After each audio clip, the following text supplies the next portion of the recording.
Get ready for explosive news. The Philippine House of Representatives has just voted overwhelmingly to impeach Vice President Sara Duterte over serious allegations concerning unexplained wealth and threats against the president.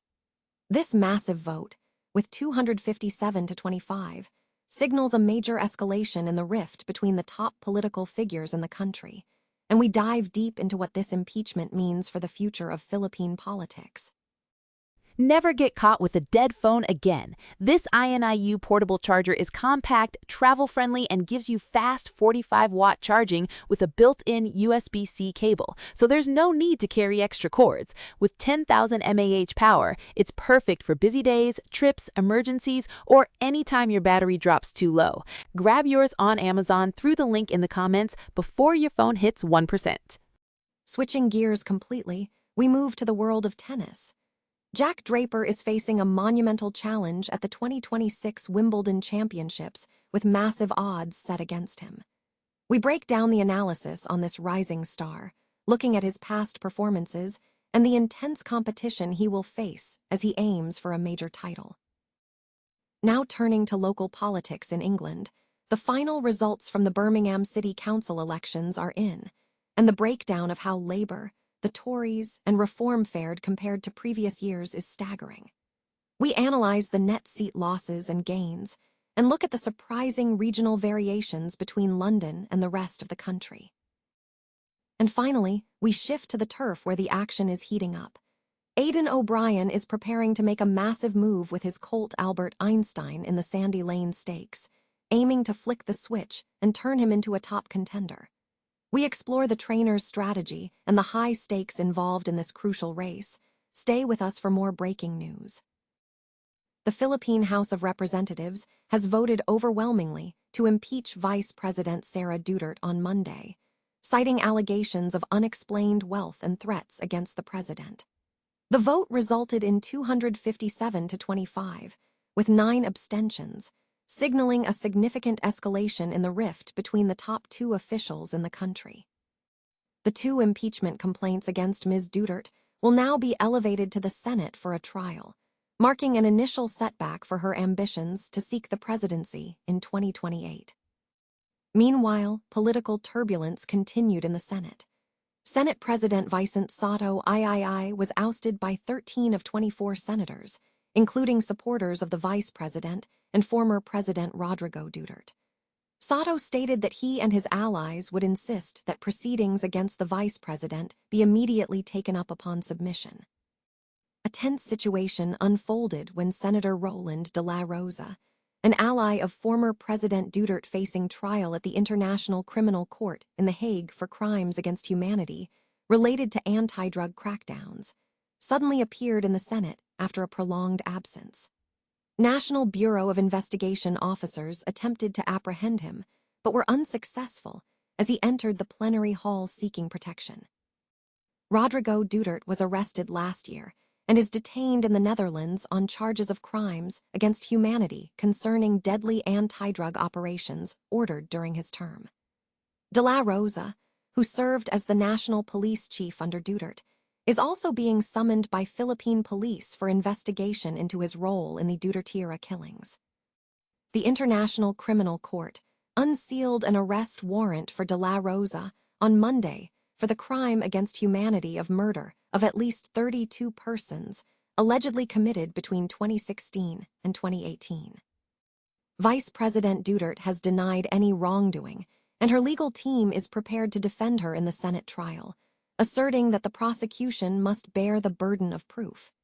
She has accused President Marcos and his associates of corruption and attempting to suppress her political aspirations. Despite the political fallout, independent surveys indicate that Sara Duterte retains popular support. The bitter falling out between the vice president and President Marcos followed their alliance in the 2022 election, with Duterte accusing Marcos of allowing the ICC to execute what she termed the kidnapping of her father. Jack Draper is facing significant odds to capture the 2026 Wimbledon Championships, with current betting odds set at plus 1,400, according to BetMGM. Draper has a history of 4 appearances at the prestigious tournament. His recent performance includes a second-round defeat against Marin Cilic at the 2025 Wimbledon Championships. Sports enthusiasts interested in the latest developments and betting opportunities should visit the sportsbook for updated Wimbledon odds and further tennis betting options throughout the year. The content presented is for entertainment purposes only, and all expressed views reflect individual perspectives on sports and betting. Readers are strongly advised to gamble responsibly and seek professional help if experiencing gambling-related issues. The source emphasizes that the content is provided by sports experts offering news, previews, predictions, and betting insights. The final results from the recent local elections across England have been released, offering a detailed comparison of party performance against previous electoral cycles.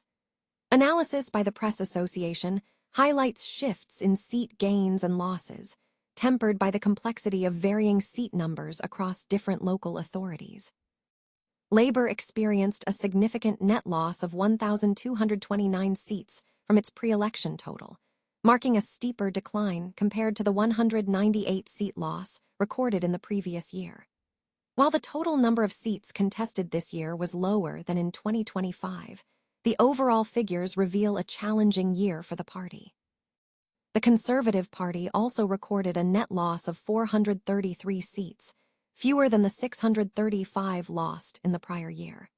In contrast, the Reform Party achieved a notable net gain of 1,372 seats, substantially exceeding its 648-seat gain last year.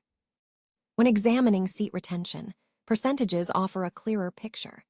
Labour defended 2,297 seats, but lost 54% of them, whereas the Conservatives defended 1,234 seats and lost 35%. These retention rates were comparatively better than the 67% net loss suffered by both parties in the 2025 local elections. Despite the better retention percentages, Labour still lost over half of its seats for the second consecutive time, a pattern not seen during their time in government between 1997 and 2010.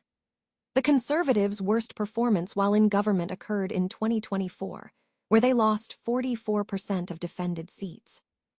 Conversely, the Liberal Democrats, Reform, and Greens all registered net gains in councillors.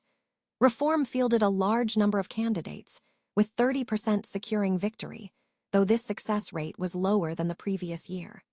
The Greens demonstrated strong candidate performance, winning 13% of their seats, nearly double the rate seen in 2025. Regional variations proved stark. In London, Labour lost 33% of the seats it held, while the Conservatives lost 54% of their defended seats, despite a net increase of 6 councillors in the capital. In contrast, Reform showed a disparity, winning only 5% of seats in London where they contested, compared to 43% elsewhere in England. The Greens performed stronger in the capital, winning 19% of seats where they stood candidates, compared to just 10% outside the capital. Overall, Labour and the Conservatives combined secured just 61% of the seats up for grabs in London this year, the lowest combined share for these two parties in local government history, dating back to the 1964 council system. Their combined share across the rest of England was even lower, at 24%. Trainer Aidan O'Brien is preparing for a significant shift in strategy with his colt Albert Einstein, aiming to transition him from a distance runner to a specialist sprinter. The move is set to be tested in the Sandy Lane Stakes at Haydock this Saturday. Einstein has faced disappointment this spring, failing to secure a place in the 2,000 guineas after setbacks at the Curragh and Newbury, leading to questions about his suitability for middle distances. O'Brien believes the colt is better suited to sprint distances, citing a previous Group 2 win with Little Big Bear as evidence. He admitted the horse has been highly strung and required cautious handling, stating, "We had to go all the little steps with him because he's a very, very highly strung horse." However, O'Brien expressed confidence in the upcoming race, declaring, "The minute we flick the switch with him, there'll be no turning back, but we're getting closer to touching it." Einstein will also contest the Brussels race at Haydock. O'Brien indicated that if the horse performs well in the Sandy Lane, he will be targeting future sprint opportunities, suggesting a return to 6 furlongs.